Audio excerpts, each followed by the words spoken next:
সুপ্রিয় শিক্ষার্থীবৃন্দ, আসসালামু আলাইকুম রহমতুল্লাহ।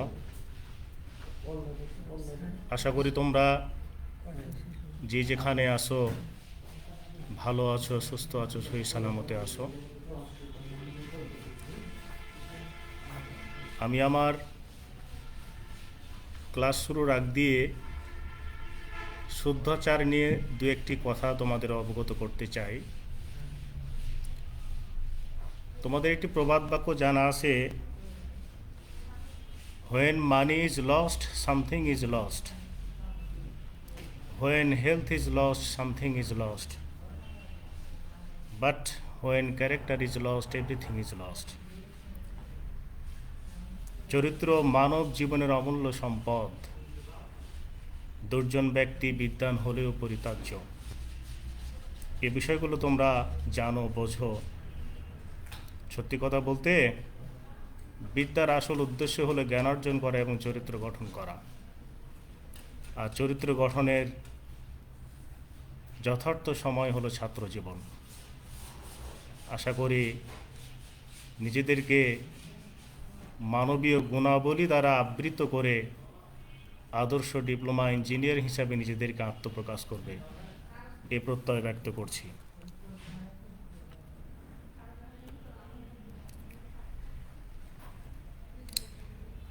আজকে আমার তোমাদের সাথে দ্বিতীয় ক্লাস।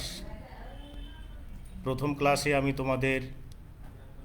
আমাদের দৈনন্দিন জীবনে কেমিস্ট্রির অবদান কতটুকু সে বিষয়ে তোমাদের একটা সম্যক ধারণা দিয়েছিলাম।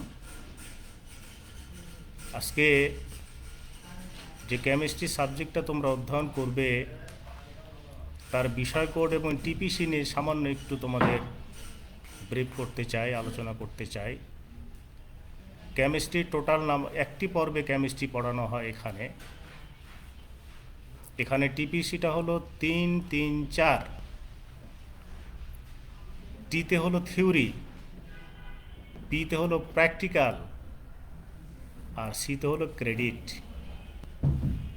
এখানে টি মানে থিওরি ক্লাস পাবে তুমি 3টি, সপ্তাহে 3টা। একটি ক্লাসের ডিউরেশন বা সময় হলো 45 মিনিট। আর পিতে হলো প্র্যাকটিক্যাল, 3 পিরিয়ডের, অর্থাৎ 2 ঘন্টা 15 মিনিটের একটি প্র্যাকটিক্যাল অনুষ্ঠিত হবে। তাহলে আর সিতে হলো ক্রেডিট, 3 পিরিয়ডের একটি প্র্যাকটিক্যাল ক্লাস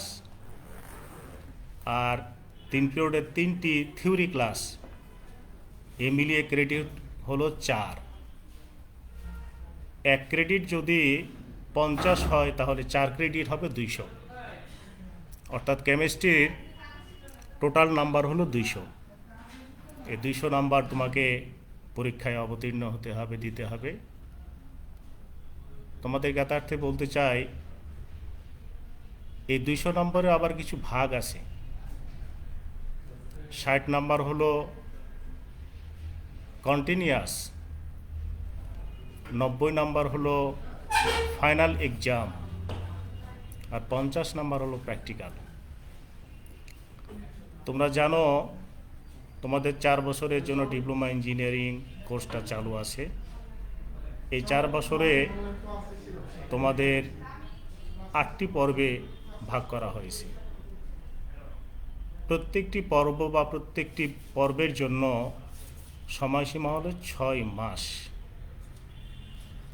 তাহলে একটি পর্বে তোমাদের কেমিস্ট্রি সাবজেক্টটা অধ্যয়ন করতে হবে, যার টিপিসি হলো 3, 3, 4, এবং কেমিস্ট্রির মার্কস ডিস্ট্রিবিউশনটা আমি তোমাদের বললাম। এই ফাইনাল পরীক্ষায় তোমার দিতে হবে 90 নম্বরের মধ্যে, আর 60 নাম্বারটা হলো তোমার, এর মধ্যে রয়েছে মধ্যপর্ব পরীক্ষা, রয়েছে ক্লাস টেস্ট, কুইজ টেস্ট, রয়েছে তোমার ক্লাসে উপস্থিতির মান, তারপরে রয়েছে তোমার আচরণ বা চালচরণ বা বিহেভিয়ার। সব মিলিয়ে 60টি নাম্বার এখানে বরাদ্দ।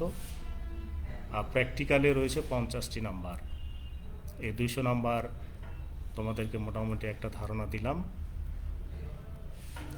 আমি মোহাম্মদ ওহিদুল ইসলাম, ইনস্ট্রাক্টর নন টেক রসায়ন, রাজশাহী পলিটেকনিক ইনস্টিটিউট, রাজশাহী।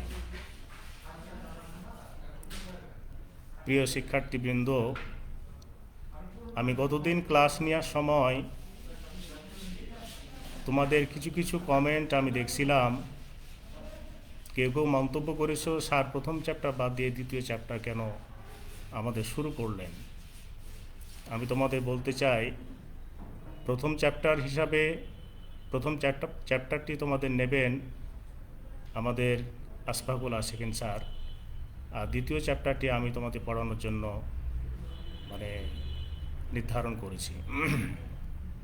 তো যাই হোক, আমি যে বিষয়গুলো তোমাদের সামনে উপস্থাপন করব খুব ধীরস্থিরভাবে, খুব সাদামাঠাভাবে, আশা করি তোমরা বিষয়গুলো সহজে রপ্ত করতে পারবে। আর আমার ক্লাস চলাকালীন সময়ে তোমরা অবশ্যই তোমাদের খাতা কলম রেডি রাখবে।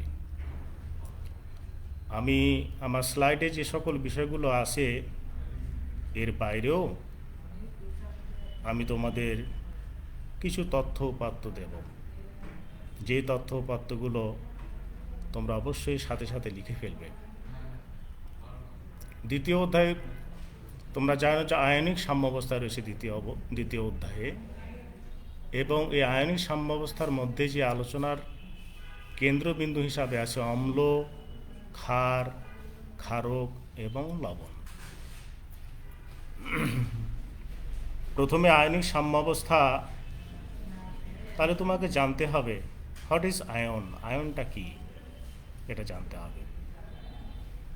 আমি তোমাদের বলতে চাই, কেমিস্ট্রির বেসটা ডেভেলপ করার জন্য তোমাকে প্রতীক, সংকেত, যোজনী, রাসায়নিক সমীকরণ, আয়ন, এই সকল বিষয়গুলো নিয়ে সুস্পষ্ট ধারণা থাকতে হবে। যদি ধারণা থাকে তাহলে কেমিস্ট্রি তোমার কাছে সহজ হবে, আর যদি এই সকল ধারণাগুলো অস্পষ্ট থাকে তাহলে কেমিস্ট্রি তোমার কাছে যথেষ্ট কঠিন হবে। এরপরেও যারা এসএসসিতে সায়েন্স পড়ে আসো নাই, তাদের জন্য এই সকল টার্মগুলো নিতান্তই কঠিন হবে। তবে আমি আশাবাদী, তোমরা যদি এগুলো বারংবার দেখো, চেষ্টা করো, তাহলে তোমাদের কাছে একটা স্বচ্ছ ধারণা চলে আসবে। প্রথমে দেখো আয়নটা কি। আমি যে দ্বিতীয় চ্যাপ্টারটি পড়ব, সে দ্বিতীয় চ্যাপ্টারের নামটা হলো আয়নিক সাম্যাবস্থা। তাহলে অবশ্যই আমাকে জানা উচিত আয়নটা কি, সাম্যাবস্থাটা কি। তো দেখো, আমি আয়নের সংজ্ঞা খুব সিম্পলভাবে তোমাদের সামনে উপস্থাপন করেছি। কোনো পরমাণু ইলেকট্রন ত্যাগ করলে বা গ্রহণ করলে যে অবস্থার সৃষ্টি হয় তাকে আয়ন বলে।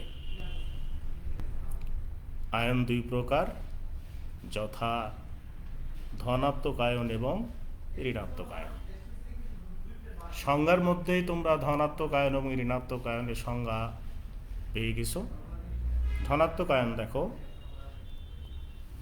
কোনো পরমাণু ইলেকট্রন ত্যাগ করলে যে অবস্থার সৃষ্টি হয় তাকে ধনাত্মক আয়ন বলে। এর বিকল্প কিছু নাম আছে, সে নামগুলো তোমাদের অবশ্যই মনে রাখতে হবে। এই ধনাত্মক আয়নকে ক্যাটায়ন বলে, এই ধনাত্মক আয়নকে ক্ষারীয় মূলক বলে। আমি উদাহরণ হিসাবে তোমাদের কিছু কিছু বিষয় আমি দিয়েছি, দেখো ভালো করে। তোমাদের জানা আছে ইতিমধ্যে 105টি বা 9টি মৌল, তোমাদের এটা ধারণা আছে। কিছু কিছু মৌলের নাম বা প্রতীক তোমাদের জানা আছে। প্রথম উদাহরণটি তোমরা লক্ষ্য করো, সোডিয়াম একটা মৌল, যার প্রতীকটা হলো Na। তারপরে কিন্তু মাইনাস দেওয়া আছে, দেখো মাইনাস মানে দান করা, ছেড়ে দেওয়া, বর্জন করা, ত্যাগ করা। তাহলে সোডিয়াম পরমাণু ইতে হলো ইলেকট্রন, কয়টা ইলেকট্রন ছেড়ে দিল, দান করলো, বর্জন করলো একটি। সমান চিহ্ন দেওয়া আছে sodium plus ion, sodium plus ion. আমি তোমাদের প্রথম ক্লাস নিতে গিয়ে জারণ বিজারণ রাসায়নিক বন্ধন নিয়ে কিছু কথা আমি বলছিলাম। তোমাদের অনেকে একটু মন্তব্য করছিলে, স্যার আসলে কোন অধ্যায়টি আলোচনা করতে চাচ্ছিলেন। আমি তোমাদের বলতে চাই যে একজন শিক্ষক কেমিস্ট্রি একটি সাবজেক্টে একটি অধ্যায়ের সাথে আরেকটি অধ্যায় কিন্তু সম্পর্কযুক্ত। যেমন ধরো কান টান দিলে কিন্তু মাথাটি চলে আসে। সুতরাং এই আয়ন, ধনাত্মক আয়ন এবং ঋণাত্মক আয়ন নিয়ে যখনই কথা বলা হবে তখন এর পাশাপাশি অবশ্যই জারণ বিজারণ প্রসঙ্গ চলে আসবে, যোজনী সংজ্ঞা চলে আসবে, রাসায়নিক বন্ধনের বিষয়টি এখানে চলে আসবে। এই জন্য একটু ধৈর্য নিয়ে শিক্ষক যা বলেন তোমরা একটু বোঝার চেষ্টা করো। আশা করি এর আউটপুটটা ভালো হবে। এখানে ভালো করে খেয়াল করো, সোডিয়াম একটি মাত্র ইলেকট্রন দান করেছে। তা সোডিয়াম কয়টা পজিটিভ চার্জ ধারণ করেছে? একটি। ম্যাগনেসিয়াম দুটো ইলেকট্রন দান করেছে, কয়টি পজিটিভ চার্জ হয়েছে? দুইটি। তাহলে সোডিয়াম একটি ইলেকট্রন দান করেছে, সোডিয়াম প্লাস আয়নে পরিণত হয়েছে। ম্যাগনেসিয়াম দুটো ইলেকট্রন দান করে ম্যাগনেসিয়াম প্লাস 2 আয়নে পরিণত হয়েছে। তাহলে আমরা বলতে পারি কোনো মৌল যে কয়টি ইলেকট্রন দান করতে পারে ঠিক সে কয়টি পজিটিভ চার্জে চার্জিত হবে, পজিটিভ চার্জ ধারণ করবে। যেমন ধরো সোডিয়াম একটি ইলেকট্রন দান করেছে, তাহলে সোডিয়াম একটি পজিটিভ চার্জ ধারণ করেছে। ম্যাগনেসিয়াম দুটো ইলেকট্রন দান করেছে, তাহলে ম্যাগনেসিয়াম দুটো পজিটিভ চার্জ ধারণ করেছে। এবারে আসো যোজনের আধুনিক মতবাদ। কোনো মৌল যে কয়টি ইলেকট্রন ছেড়ে দিতে পারে অথবা গ্রহণ করতে পারে তার সংখ্যাই হলো ওই মৌলের যোজনী।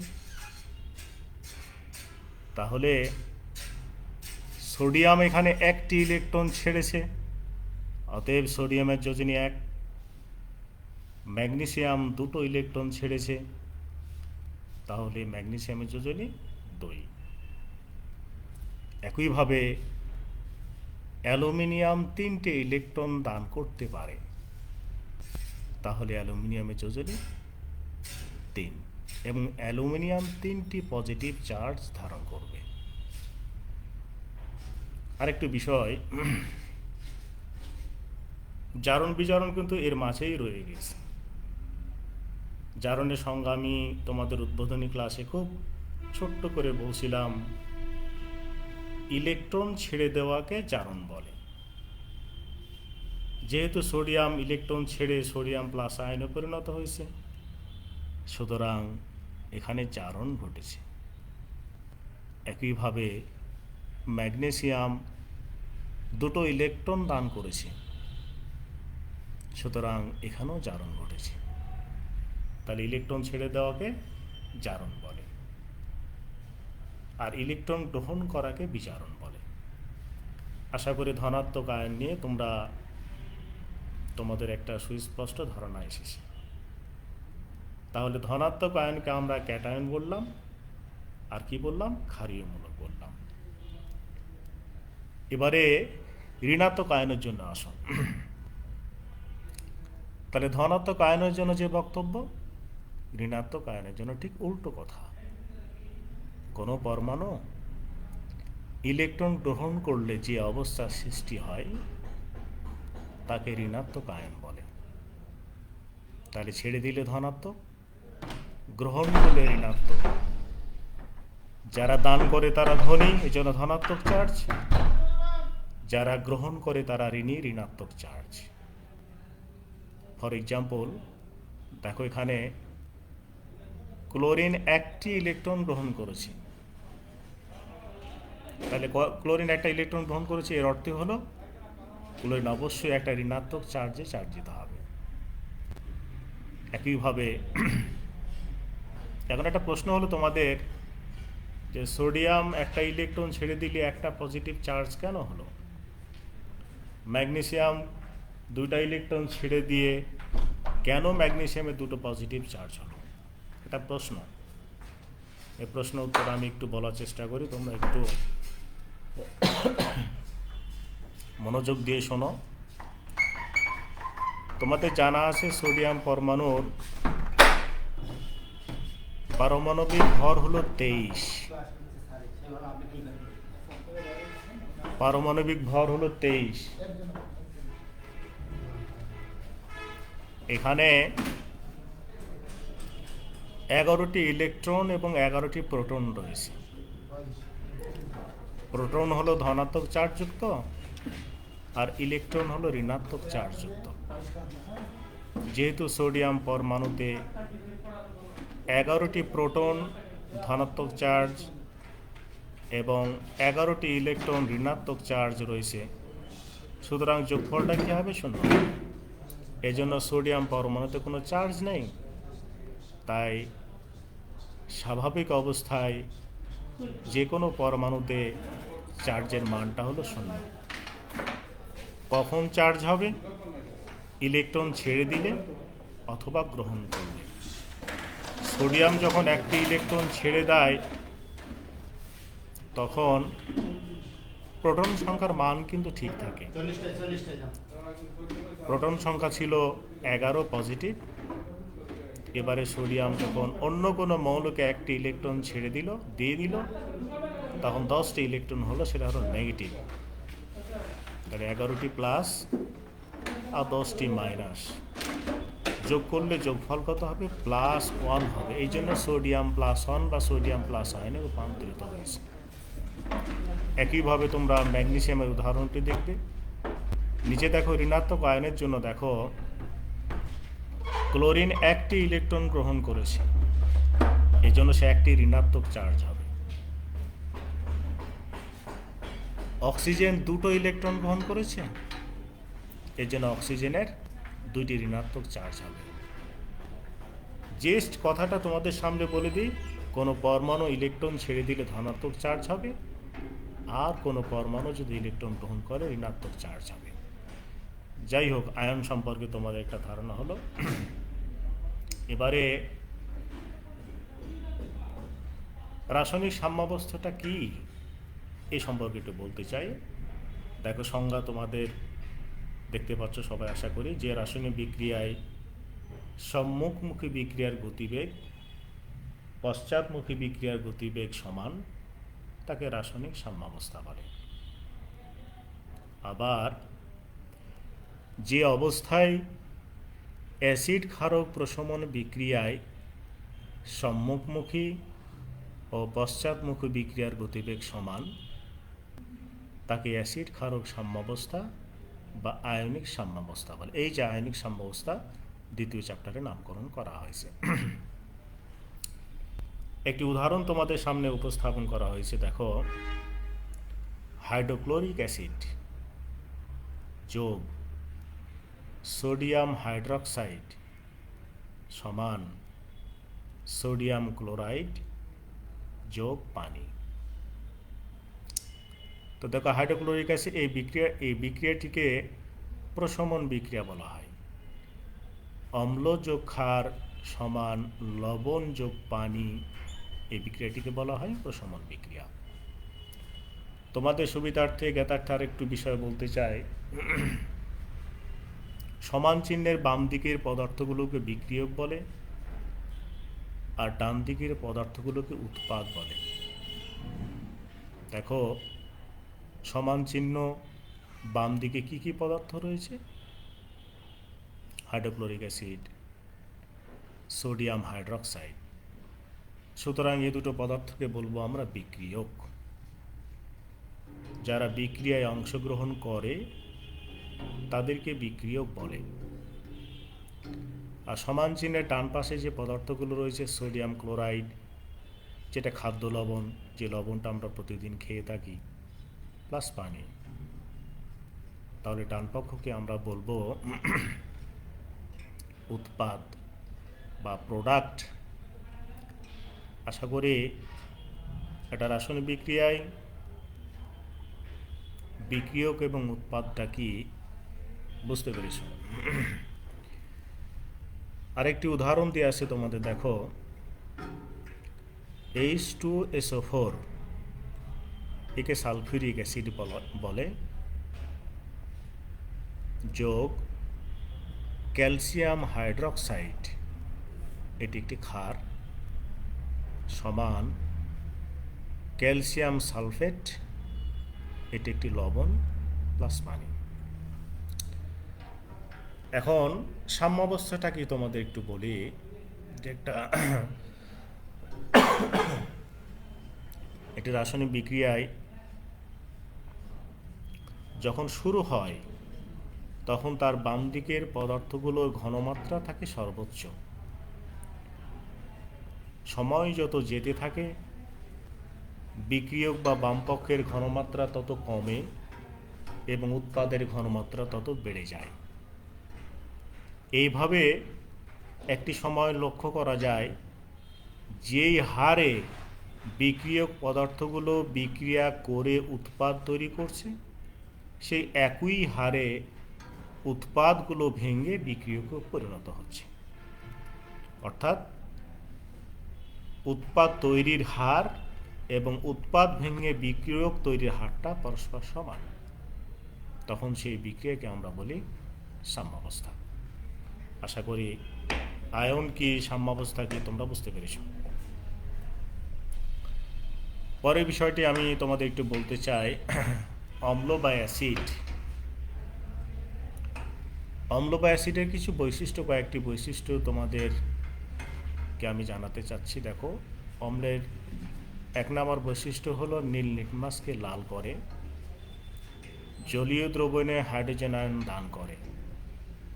মনে রাখবা, H+ আয়নকে হাইড্রোজেন আয়ন বলে, একে প্রোটনও বলা হয়। ইহারা সাধারণত টক্সারযুক্ত, ক্ষারের সাথে বিক্রিয়া করে লবণ ও পানি তৈরি করে। আরও অনেক প্রপার্টিজ আছে, আমি কয়েকটি প্রপার্টিজ তোমাদের উল্লেখ করেছি।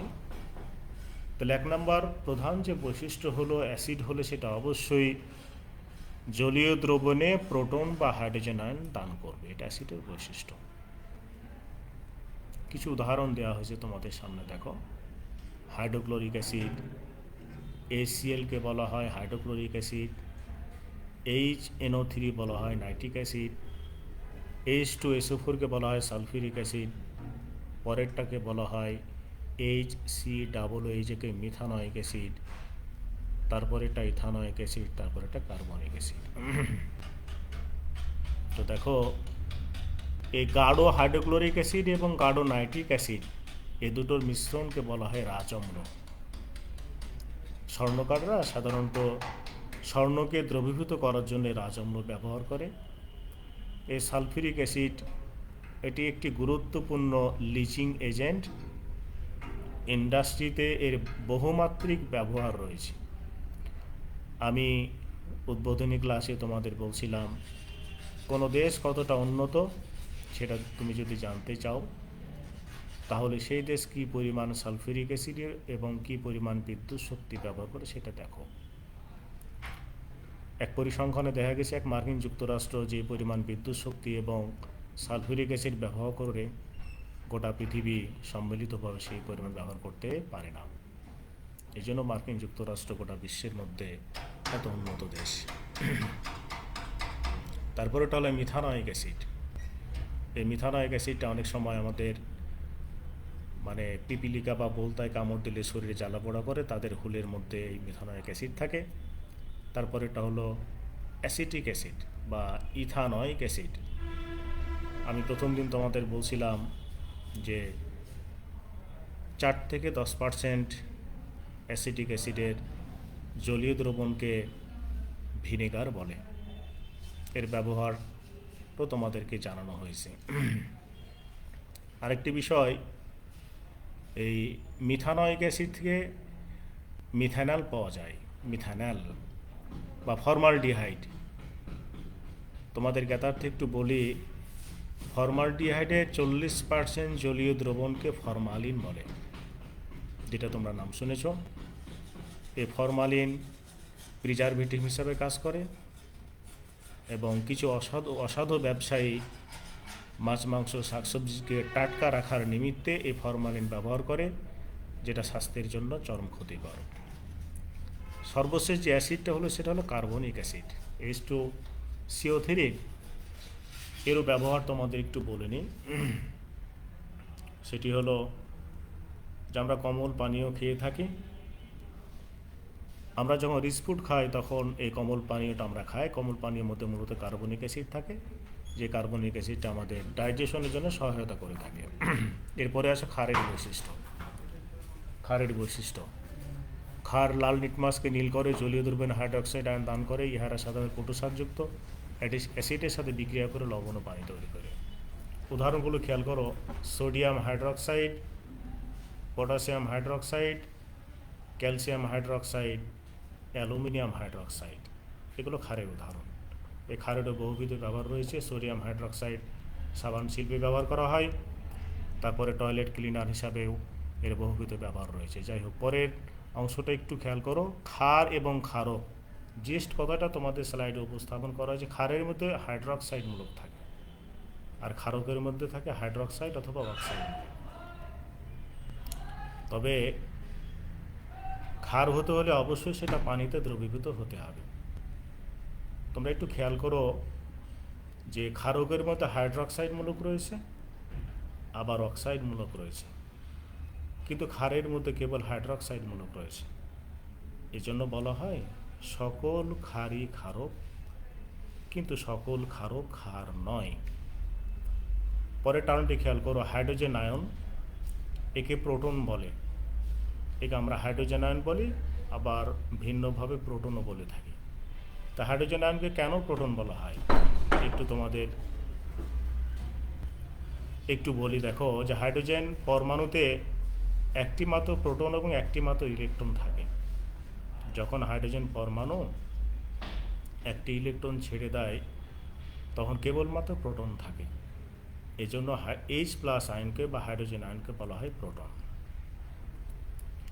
দেখো, অম্লক্ষারের বিভিন্ন মতবাদ রয়েছে। সংক্ষিপ্তভাবে সারাংশগুলো তোমাদের একটু লিখে দেওয়া হয়েছে। আর্হেনিয়াস মতবাদ: অম্ল এমন একটা পদার্থ যে পদার্থটা জলীয় দ্রবণে H+ আয়ন দান করে। ক্ষার এমন একটি পদার্থ জলীয় দ্রবণে হাইড্রোক্সাইড দান করে।